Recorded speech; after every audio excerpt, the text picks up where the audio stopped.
As Hoosiers, we're stronger together. Join First Person and Springbuck for Healthiest Employers on September 30 and help us celebrate employee well-being. Register at firstpersonadvisors.com/healthiestemployers. This guy, Johnson, you snowed in, man? Your heat working? Yeah, office is closed, but I'm still having a cold one. Yeah. It started just a few years ago. Two Southside Indianapolis childhood buddies sharing their lifelong knack for making people laugh.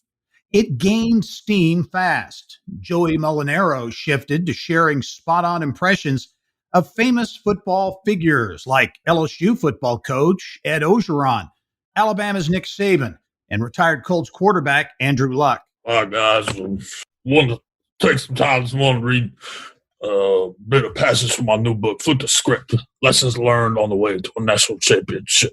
Yes, sir. Go Tigers. But I think what's really interesting is that NIL stands for nil.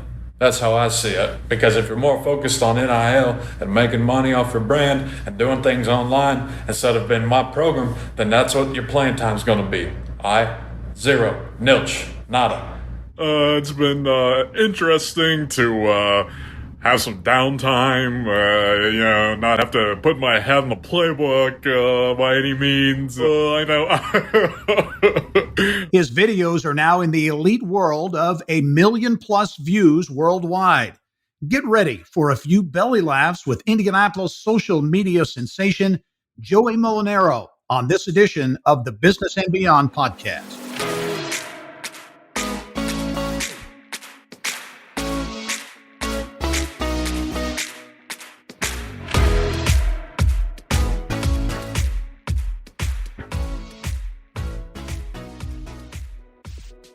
Hello and welcome to the Business and Beyond podcast presented by PNC. I'm Gary Dick.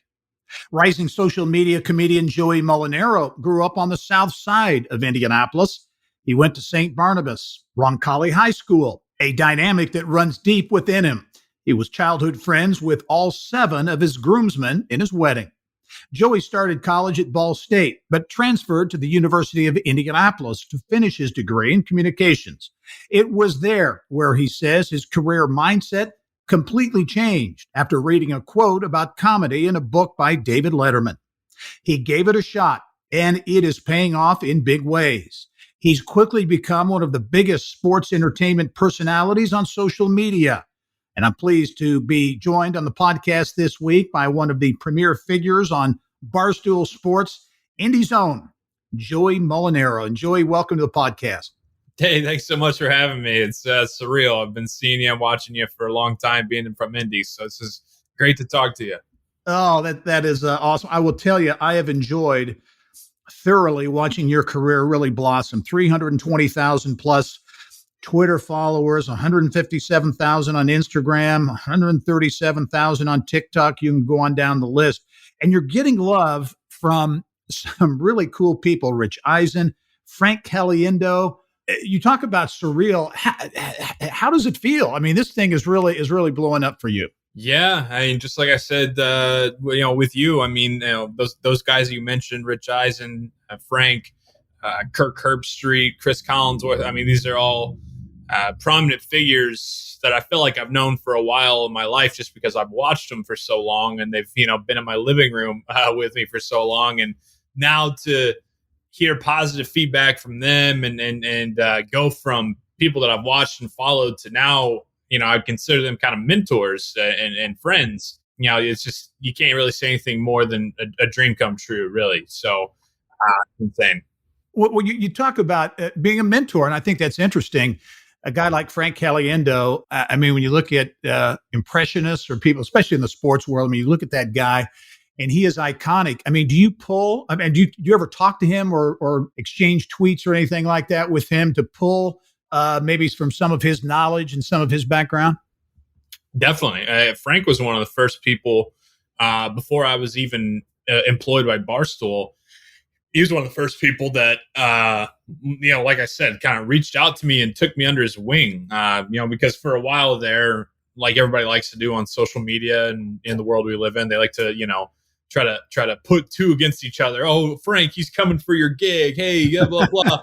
And Frank was like, hey, I enjoy what he does. I think he's talented. And instead of him getting, defensive or weird about it, he reached out and he was like, hey, let's work together. I like what you do. Here's my advice from, kind of how I've come up in this space. And he really took me under his wing, and he still does. I still talk to him, not as much, but decently regularly, and we'll check in, and he'll comment on something that I try or something like that. And so it's this is a guy that, like, my family, I always say, we would like record his Mike and Mike segments, and I come home from school and I put him on, so the fact that he has been so generous to me and taking that for when he doesn't have to at all, taking some pride and some interest in my career, it's awesome. That's neat. And that's got to make you feel good, obviously.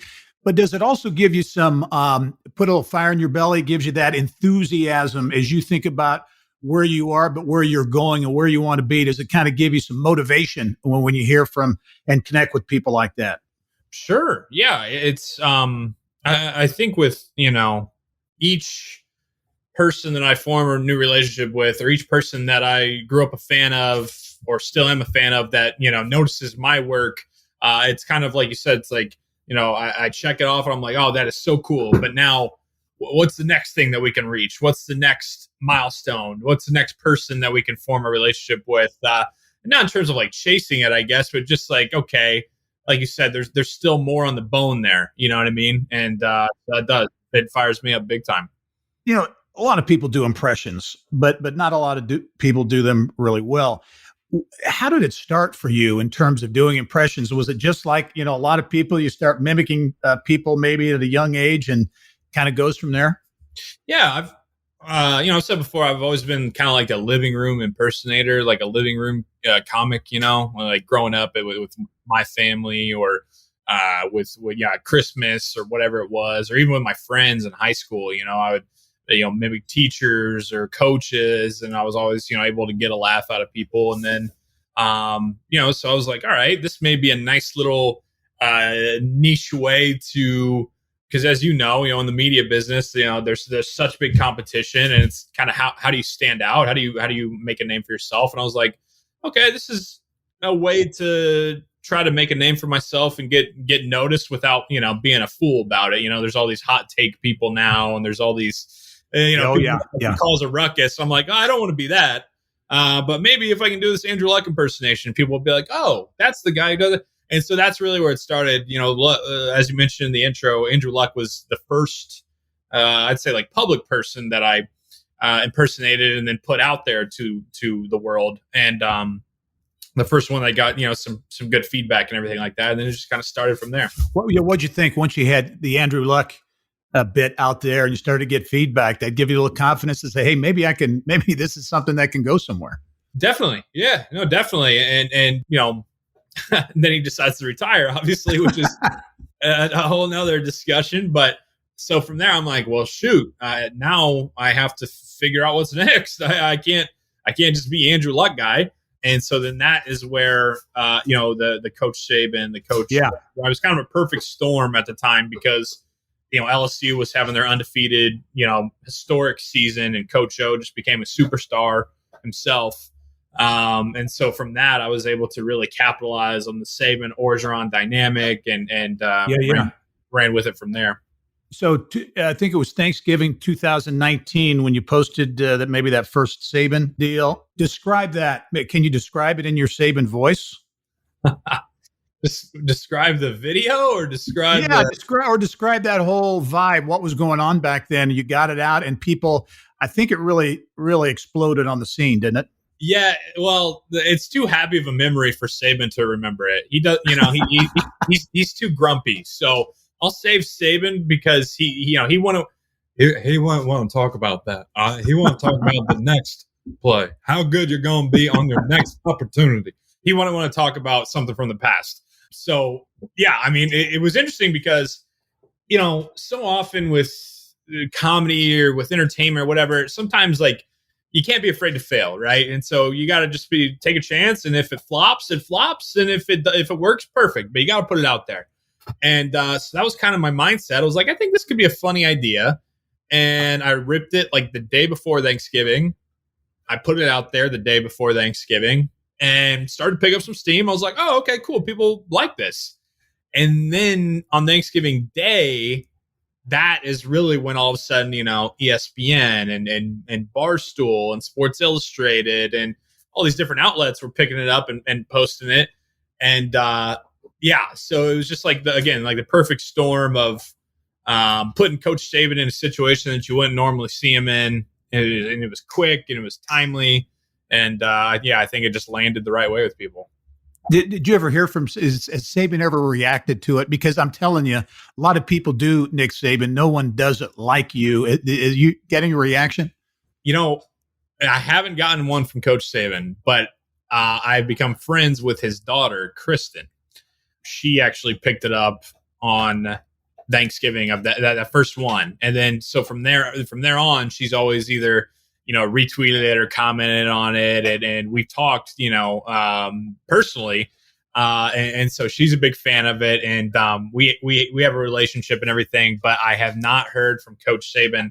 In true Coach Saban fashion, I wouldn't be surprised if he has no idea who I am or what I do. I'd kind of be more disappointed if he did know, because then it's like not on brand for Coach Saban. So. Yeah, the college football playoff championship is in Indianapolis this upcoming season. If history is going to prove me right, then Alabama will most likely be here. And at that point, I would think and I would hope that I would be able to get linked up with Coach for at least a picture opportunity. That I would want to be. I would want to see that. That would be outstanding. Coach O from LSU, give folks a flavor, because he's obviously distinctive. Is he an easy guy to do because that gravelly voice? He's easy in terms of distinctiveness, right? Yeah, like there's he is so distinct that even if you're not a big football fan, you're like, oh, that's that coach for LSU. Yeah. So that is nice, but physically it is hard. It puts a toll on my throat. I'll bet. Yeah. If I have to do it for too long, when I used to do like radio bits and I'd call in as Coach O, by the end of it, I was, I had to kind of put myself on mute because I would cough. But no, I mean, Coach O is the best. I'm actually going to Baton Rouge for the first time in less than a month. I'm going down there September 18th for their game against Central Michigan. And the hopes there is to be able to link up with Coach O. And I've gotten more feedback from Coach O than I have from Coach Saban. If you look behind me, that gold LSU helmet right there is signed by Coach O. It says, "To Joey, go Tigers, Coach O." And then I got his book sent to me by him, flipped the script, and on the inside of it, it says, "To Joey, I say it better than you, go Tigers, Coach O." So that is awesome. We have not talked face to face or over the phone or anything, but we definitely have somewhat of a relationship, and he at least knows who I am. So that is very cool. Yeah. Very cool. In addition to the impressions, you do bits with, believe is your childhood buddy, Ben Polizzi, right? Correct. Yep. And those are funny too. How those things, I'm sure it's just kind of free flowing the way you guys grew up and talked to each other. And that's kind of taken off too. Yeah. Ben is hilarious. He's the funniest guy I know. He's doing super, super well. And we haven't gotten to work together as much as we used to because of, him doing more and more stand-up comedy and me, being with Barstool and everything. But, we just, for a long time, we worked together at MS Communications, me and Ben did. And so, we just took these, real life, everyday scenarios within the office and the relatability there, and we flipped them into things that we thought were funny, and like you said, luckily it's worked out, and people seem to take to them and enjoy them, and I think that's a really big thing for us, is just kind of the relatability and something that everybody's like, oh gosh, the work email or this guy at work is he drives me nuts. Is exactly so. we definitely take influences from, people, I won't name names, but people that we have worked with and worked around, and we turn them into our own characters, and it's a ton of fun. It has to be, as I was thinking about it, life experiences and really, really observing people and things. I mean, you mentioned some of the bits you've done. I remember the high school football coach guy. I mean, it is spot on how you do it. So it's really life, what you grew up seeing and witnessing and kind of taking in. Is that what it's all about? Yeah, definitely. I mean, like Jerry Seinfeld, for example, somebody who I look up to, obviously, and a big fan of, he talks a lot about how just, his mind is always on his mind. He's always looking for material because material is everywhere around you. That's a question that a lot of people ask me. They're like, well, are you ever afraid you're going to run out of stuff? And I'm like, not really, because every single day is a new thing. Every place you go, if you're keen to it, then you can pick up something that's like, oh, that could be funny. Whether you're at a brunch and you have a waiter that's that way, or like a bartender, or you're in the grocery store and like the grocery store clerk. I mean, there's stuff everywhere. So yeah, I mean, the life experience, stuff from my childhood, everyday things in the workplace now, it's all, so I try to tell people, kind of as well. I'm like, and it's funny, my friends and people around me are kind of like, oh God, this is going to be in one of your next videos, isn't it? Because a lot of times it will. I'll see something when I'm out with people or whatever, and I'll write down my notes. I'm like, I gotta work that into something because there's something funny there. That's outstanding. Okay, Barstool Sports, digital media giant, sports, comedy, pop culture. Talk about that, what that's been like, how the opportunity came up. It seemed to be, you're tailor-made for Barstool. Talk about that relationship and how that's going. Yeah, I mean, just and not only digital media giant, but just I would say an innovation giant. Dave and Erica and the way that Barstool does things and the way they go about, it's something that I tell people that like 100 years from now, people are going to be learning about the digital revolution, and Dave Portnoy is going to be somebody that they learn about just because of how they've gone about creating these personalities, creating this content, creating this brand that has really changed the way that people go about things. And so I think the freedom that they allow me, I could stay in Indianapolis.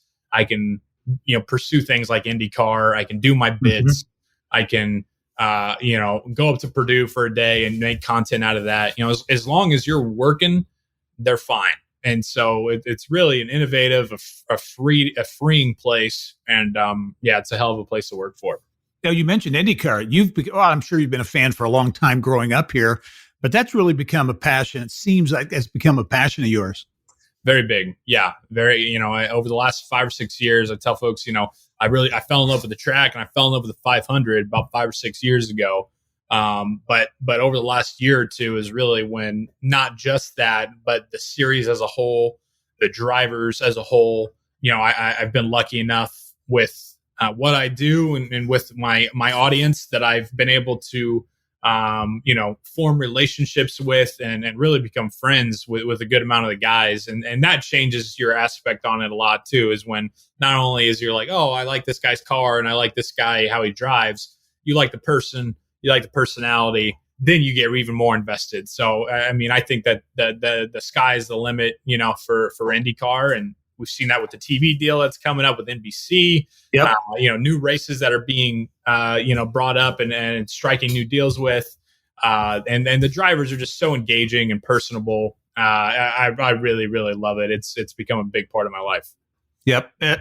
As I mentioned in the introduction, you started off at Ball State, a natural for someone who want to get into communications or broadcasting, but ended up flipping over to Indy. And that, I think, on all levels, sounds like that was just a great experience for you at Indy.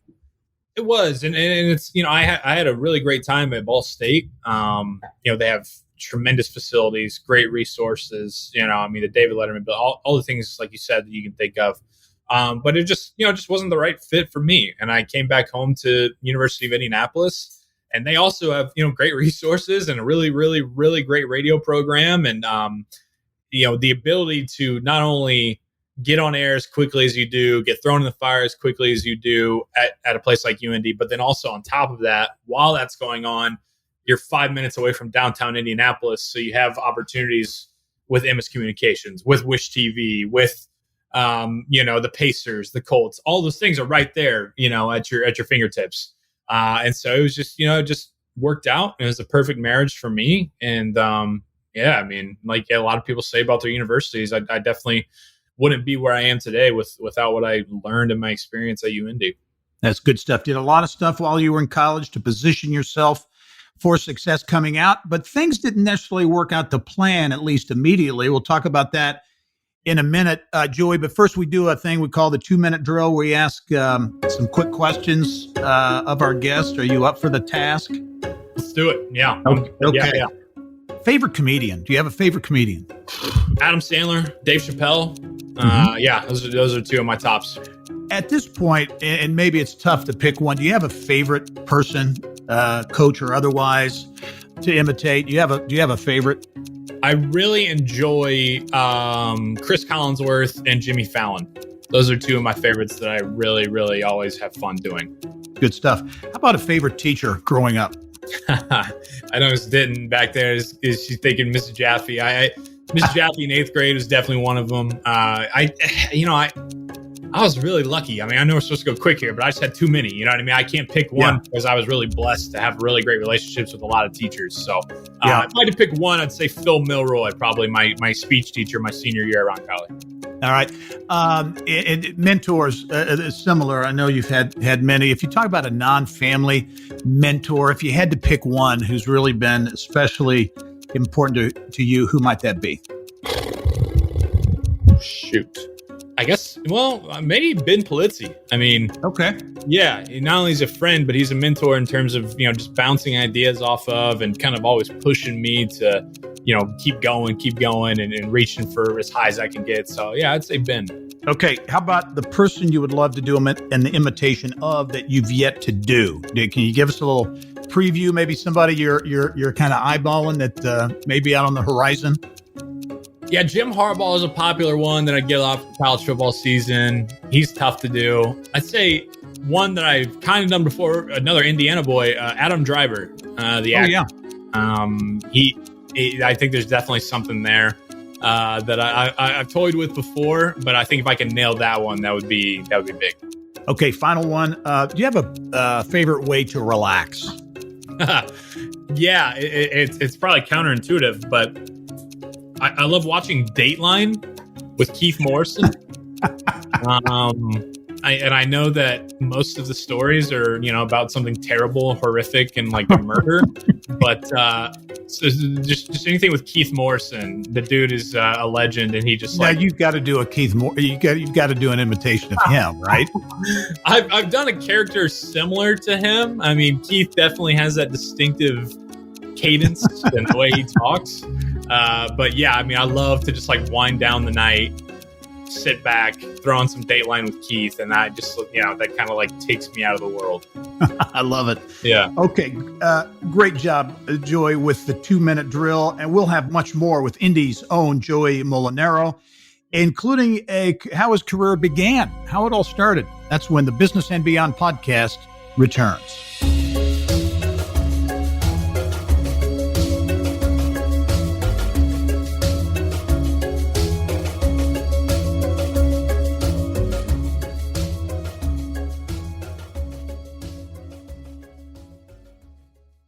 Indiana companies are doing phenomenal things for employee well-being. Join First Person Advisors and Springbuck to recognize and celebrate healthiest employers and get expert insights to inform your well-being strategy. Register at firstpersonadvisors.com/healthiestemployers. Again, registration at firstpersonadvisors.com/healthiestemployers.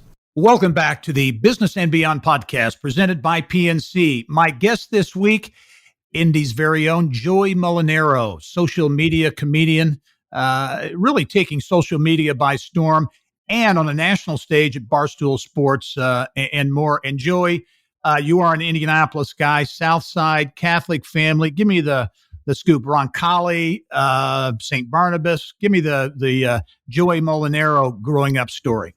Yeah, you said it in the intro. You said it off air. You know, it's the Southside Catholic Mafia, and I'm proud to be a part of it. It's a big part of who I am and who I'll always be. You know, I went to Barnabas first grade through eighth grade. Roncalli after that, like you said, and all the guys at my wedding I went to grade school with. And that is very rare, and it didn't strike me, I guess, at how rare that is until, you know, I went to college and I kind of got more out into the working world once I became an adult, you know, because you run into so many people who they have their friends from work and they spend time with them and they didn't meet their great friends until college. I'm like, yeah, I was in a fourth grade class with four of my best friends. You know what I mean? It doesn't happen often, but it, you know, like I said, once you're in it, you're in it, and it is a big part of who you are. And it's definitely something I take a lot of pride in. So I grew up doing that. You know, my sisters went there as well. You know, not only when I was doing that, but I was playing, you know, CYO sports, and then, you know, baseball at Edgewood, you know, another South Side thing. So it is, yeah, I'm through and through. My wife always gives me a hard time because she's like, you know, she's from the East Side, and she's like, I can go so many places on the East Side, I'll never run into anybody I know, but literally anywhere we go on the South Side, it could be Kroger, it could be CBS, it could be a McDonald's, you know, whatever it is, always somebody, you know, that I went to high school with or grade school with or a family friend. So, yeah, it's definitely ingrained in who I am. Well, it sounds like at an early age, you kind of had that communications broadcasting type mentality, because I think the Rebel Media Network, right? You started out kind of doing stuff in high school. Yeah. Rob Brown, another mentor of mine that I couldn't think of off the top of my head in the 2-minute drill. You know, Rob Brown does a great job. I think he just called his like 8,000. I mean, the guy's been doing it for like 15 years with Roncalli. So my junior year is when I first, you know, got the opportunity to be on the air doing girls basketball and things like that. And so I did that junior and senior year when I wasn't playing football. And, you know, just a great way to learn about how a broadcast works and get the opportunity to throw the headset on and, you know, make mistakes and be raw and everything. And yeah, but I mean, like, you know, media and kind of, you know, I was never great at math or science, but I never had a problem getting up and giving a presentation in front of the class or, you know, speaking at church or whatever it was. And so even in, you know, middle school, grade school at Barnabas, I was always like, I think that's probably the route that I'm going to have to go. You know, I'm not going to invent any new medicine, but I can talk about the new medicine probably. So yeah, well, you know, and it's interesting because as I look at your career, Ball State, then UIndy in college, you did a lot of jobs, you know, did a lot of things, working in situations to position yourself with that experience.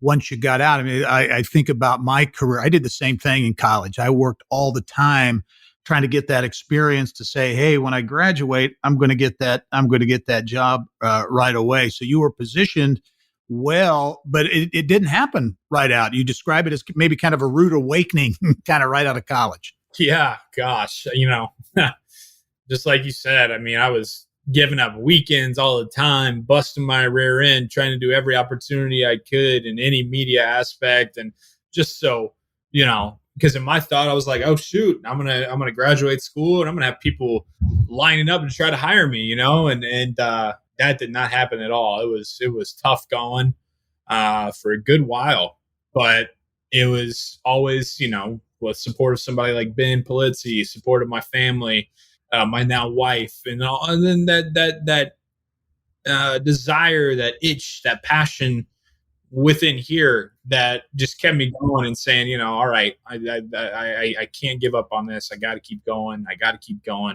And, you know, I've been really lucky ever since. So you know, that old, you know, slogan, if you, at first you don't succeed, try again, kind of trite, corny, but really it was kind of a mantra you had, it sounds like, back then, is you're not going to give up. You're going to keep pushing forward and make something happen. Yeah. All those other cliches too. You got to eat dirt before you sit at the dinner table. You got to pay your dues, everything like that. But then it got to be too where I was just like, if I'm not finding the job that I want, I'm going to create the job that I want.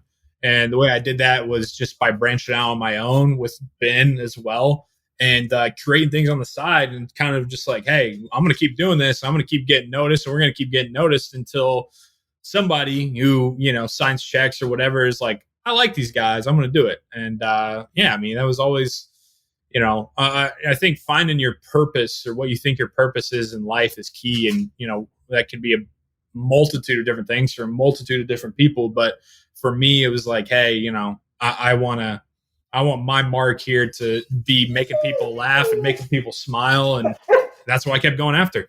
Yeah. Well, you bring up a great point, because you created something. You created a brand for yourself. And if you look at, traditional media in many ways is shrinking, and there are fewer opportunities.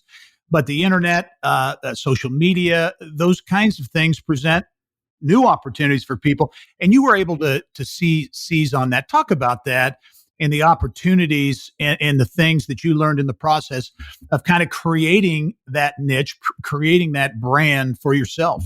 Yeah. I mean, so first, how do you get noticed? How do you catch the eye of people, whether that be the audience or whether that be somebody who could be a potential boss, right? So you do that. And then once you do that, then I think it's super important that you have to keep that audience, right? I mean, so you have the audience and you have to keep the audience. And whether that is just creating new things, creating the same thing that people like. So for me, it was like doing the impressions was the way to get people to be like, oh, Joey, he does those. Now I'm like, okay, I got you because of the impressions. Now I'm going to branch out and do interviews. Now I'm going to, do sketches like with Ben or just original characters. You know what I mean? And so now they're like, oh, wait, Joey does the impressions, but he also does this too. Oh, this is great. So I think that's important right there, is finding your niche and then holding that audience once you found your niche. And then, like you said, there's so many ways now, and it is tough. And it can be diluted, and it is hard to weave your way and navigate your way through it. But at the same time, there's not really an excuse for anybody anymore. Yeah, Like if you're not a play-by-play broadcaster or whatever for a pro team or a college team that you thought you wanted to be or could be, there's still no excuse to not like have a YouTube channel, to have a blog, to start a podcast. Like there's so many avenues and ways to create things now that there's just simply no excuse for just sitting on your butt. Like you got to get out there, you got to do it, even if nobody's listening, even if nobody's watching, because that's like, you're never going to get to the point where people are listening and watching if you never take that step to where they aren't, if that makes sense. Yeah, absolutely. Absolutely. So what's next? Are you working on any big projects now, or as you look kind of down the road into the future a little bit? Obviously, you've got Barstool with a great opportunity there, but what's kind of next for Joey Mulinaro? Yeah, very happy at Barstool right now, being able to create. I mean, just that's what creators do, right? We create, and when you have the freedom to do that, there's not much more you can ask for. So love doing that right now. My dog has to go outside and he's whining. I apologize about that. 8-month-old puppy. But what's next? I really like this IndyCar avenue. We're winding down on the 2021 season. We only got 3 races left. But I'm kind of in the beginning stages with a couple drivers, with my company, looking ahead to 2022 about different segment ideas, different possibilities that could be coming for the 2022 IndyCar season. And then, just pursuing, more writing of long form comedy, whether it be, sketch comedy shows or TV shows. I'm trying to push Barstool to get into the streaming TV show / movie arena a little bit, because we're doing everything else. So why not be there? Those are a few things that I'm, starting to work on besides my just day-to-day regular stuff. Okay. Before we go, Joe, I've got to ask you, because you mentioned this earlier, Indianapolis, it's going to be a huge event hosting the college football national championship game here in a few months. If you do connect with Nick Saban, and you do have that one-on-one with Nick, I don't know what message you'll give him. What do you think his reaction to you will be? Oh man, I really don't know, and I think I'll really be afraid no matter what. I would hope that it's not like on game day, at least. Maybe give me the night before at like the team dinner or something. Like him on game day, him on the field right before the game. He's gonna want nothing to do with me, and he may not want anything to do with me, in general. But I think he'll be all right. His daughter's great. He's obviously a super good dude, just a very intense guy. So, intense guy, yeah. As long as he knows that I'm not making fun, I guess I am making fun of him, but it's not out of a bad place. It's all out of good fun. And so we'll see. If I could get a video with him and it's me doing him right there, that would be ideal. That would be the goal. That would be gold. Joey Mulinaro, it's been great to chat with you on the podcast, social media sensation, and more. Really enjoy watching your success, and look forward to seeing a lot more. Thanks for being with us. Hey, thanks so much. It's been an honor. Thanks for having me. All right, Joey Mulinaro, our guest, Indy's very own. And thank you for joining us on this edition of the Business and Beyond podcast. It's presented by PNC, a weekly conversation with achievers in business, sports, entertainment, and beyond. And you can catch all of our episodes and also Indiana Business News 24/7. All you have to do is go to InsideIndianaBusiness.com. I'm Gary Dick. Thanks for joining us. We'll see you next time.